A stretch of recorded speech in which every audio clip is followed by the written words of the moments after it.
ស្ដីទាំងអស់គ្នាកាលពីភាពមុនយើងបានជជែកពីភាពរឹងមាំរបស់ចៅចិនហើយតែក្នុងភាគនេះយើងនឹងមកជជែកពីតួអង្គម្នាក់ដែលប្រៀបដូចជាផ្កាកន្លាបដែលមានកម្លាំងនោះគឺខុនរីតើអ្វីដែលធ្វើឲ្យកូនស្រីមហាសេដ្ឋីម្នាក់ដែលធ្លាប់តែមានចរិតខ្មៅឆ្មៃហ៊ានលះបង់ឋានៈដើម្បីមកស្រឡាញ់កម្មករធម្មតាម្នាក់សម្បកក្រៅនៃភាពខ្មៅឆ្មៃនៅដើមរឿងខុនរីត្រូវបានបង្ហាញថាជាមនុស្សស្រីដែលមានមោទនភាពលើឋានៈនិងទ្រព្យសម្បត្តិនាងមើលមកចៅចិត្តត្រឹមតែជាកម្មកកម្នាក់ដែលត្រូវបម្រើនាងប៉ុណ្ណោះនេះឆ្លោះបញ្ចាំងពីតថភាពសង្គមដែលវណ្ណៈតែងតែជាជញ្ជាំងខណ្ឌចែករវាងមនុស្សទី2ចំណុចរបត់ការមើលឃើញតម្លៃពិតក្នុងភាពងងឹតបន្លារបស់កឡោបៃលិនចាប់ដើមរុះរើនៅពេលដែលមានឧបសគ្គកើតឡើងក្នុងឈុតឆាកដែលឡានខូចកណ្ដាលព្រៃនឹងត្រូវតតាំងជាមួយក្រុមចៅ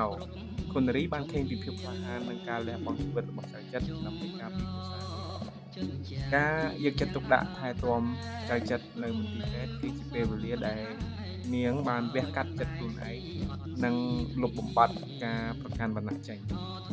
ទី3ជំរើសរវាងទ្រព្យសម្បត្តិនិងគុណធម៌គុណរីបានបង្រៀនយើងពីមេរៀនដ៏សំខាន់មួយគឺការរើសគូធម៌ទោះបីមានលោកបលាត់ដែលមានឋានៈបុណ្យស័ក្តិខ្ពស់មកស្ដីដណ្ដឹងក៏នាងមិនរើសយ៉ាងដែរនាងមើលឃើញពីចរិតអាក្រក់និងភាពអាត្មានិយមរបស់គេនាងសុខចិត្តជ្រើសរើសចៅចិត្តព្រោះនាងជឿជាក់លើគុណធម៌និងភាពស្មោះត្រង់ទី4ការផ្លាស់ប្ដូរដែលនាំមកនៅសុភមង្គលនៅចុងបញ្ចប់ខុនរីមិនមែនត្រឹមតែជាកូនស្រីម្ចាស់ផ្ទះទេតែនាងបានក្លាយជាដៃគូជីវិតដែលយល់ចិត្តនិងស្រឡាញ់ចៅចិត្តដោយស្មោះស្ម័គ្រនេះបង្ហាញថាសេចក្តីថ្លៃថ្នូរពិតប្រាកដមិនមែនស្ថិតនៅលើទ្រព្យសម្បត្តិដែលយើងមានទេតែស្ថិតនៅលើរបៀបដែលយើងផ្ដល់តម្លៃឲ្យមនុស្សជុំវិញខ្លួនមេរៀនពីខុនរីបានប្រាប់យើងថាកុំវាយតម្លៃមនុស្សលើសម្បកក្រៅតើទាំងអស់គ្នាយល់ថាបើគ្មានហេតុការណ៍ចោលប្លន់ទេខុនរីនឹងស្រឡាញ់ចៅចិត្តដែរទេសម្រាប់ភាគក្រោយដែលជាបន្ទាប់រឿងកាឡាប៉ាលុនយើង